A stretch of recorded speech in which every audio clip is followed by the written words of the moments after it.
बिस्मिल्लाहिर्रहमानिर्रहीम। आज की ये वीडियो इस्लामाबाद में जायदाद रखने वालों के लिए अहम है। FBR ने एक नया SRO जारी किया है जिसमें इनकम टैक्स पर्पज़ के लिए वहाँ पे मौजूद जायदादों के रेट्स में इजाफ़ा कर दिया है। ये इजाफ़ा गैर मामूली है।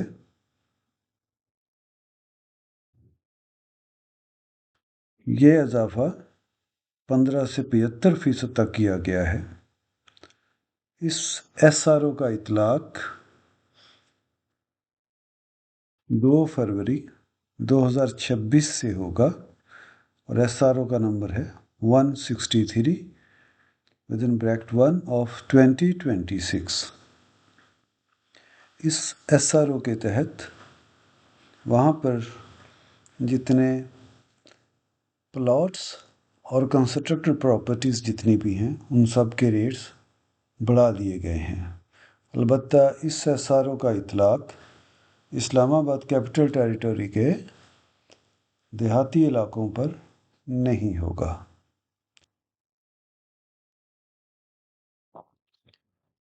इन इलाकों में जो शहरी इलाके हैं इनमें प्लॉट्स की कीमतों के अलावा उनके ऊपर जो कंस्ट्रक्टेड पोर्शन हैं उनके रेट भी दिए गए हैं।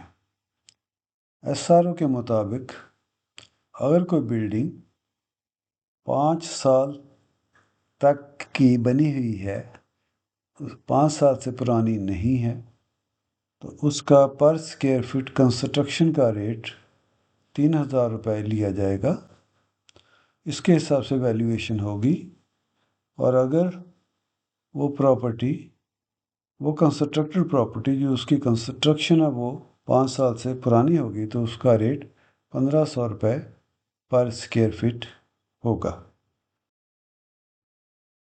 जो इस्लामाबाद के देहाती इलाके हैं वहाँ पर 1 जुलाई 2025 को जो नोटिफिकेशन इशू किया गया था additional deputy commissioner revenue district collector Islamabad की जानिब से, वही रेट एप्लीकेबल होंगे जो उसमें दिए गए हैं।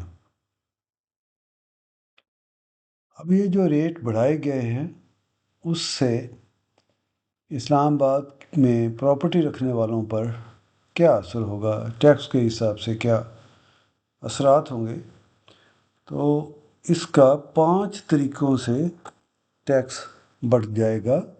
उन लोगों का जो इस्लामाबाद में प्रॉपर्टीज़ रखते हैं उनके इनकम टैक्स में 5 तरीक़ों से इजाफ़ा होगा। सबसे पहले तो जो लोग 7E में फॉल करते हैं, जो 7E के तहत टैक्स देते हैं, इनकम टैक्स ऑर्डिनेंस 2001 में के तहत, तो उनका टैक्स की जो अमाउंट है वो बढ़ जाएगी चूँकि वैल्यू ज़्यादा होगी। रेट अगरचे नहीं बढ़ा, टैक्स का रेट तो नहीं बढ़ा लेकिन वैल्यू ही बढ़ गई, बेस बढ़ गई, तो वो टैक्स में सालाना जो टैक्स 7E के तहत जो लोग पे करते हैं उनमें इजाफ़ा हो जाएगा। इस तरह जो लोग नई प्रॉपर्टी ख़रीदेंगे उनके टैक्स की डिडक्शन की जो अमाउंट है वो भी बढ़ जाएगी और जब कोई प्रॉपर्टी सेल करेगा क्योंकि ये वैल्यू ज़्यादा होगी तो इसी तरह उस पर भी असर पड़ेगा, वो भी ज़्यादा पे करना पड़ेगा। और जो कैपिटल गेन होता है सेल करने पर कोई किसी प्रॉपर्टी का, तो चूँकि अब हायर वैल्यू होगी तो उसका कैपिटल गेन ज़्यादा हो सकता है और अगर कैपिटल गेन ज़्यादा है तो ज़ाहिर है उस पर फिर टैक्स भी ज़्यादा होगा। आखिरी बात जो इस सिलसिले में है वो भी नहायत अहम है, वो ये है कि जब आप प्रॉपर्टी कोई ख़रीदते हैं तो उसमें आपको उस प्रॉपर्टी की वैल्यू के मुताबिक सोर्सेस एक्सप्लेन करना पड़ते हैं कि आपके पास वो पैसा कहाँ से आया, क्या उस पर आपने टैक्स दिया हुआ है या वो गिफ्ट था या क्या था, तो उसको एक्सप्लेन करना होता है आपने। तो अब एक ज़्यादा अमाउंट आपको एक्सप्लेन करना पड़ेगी। تو یہ 5 قسم کے اس کے کنسیکوینسز ہیں جو آپ کو اپنے ذہن میں رکھنے چاہیے اور اس کے مطابق آپ کو اپنی پراپرٹیز کے بارے میں پلاننگ کرنی چاہیے۔ اس ویڈیو کو دیکھنے کا بہت بہت شکریہ۔ آپ اپنے قانونی مسائل کے حل کے لیے ہم سے رابطہ کر سکتے ہیں۔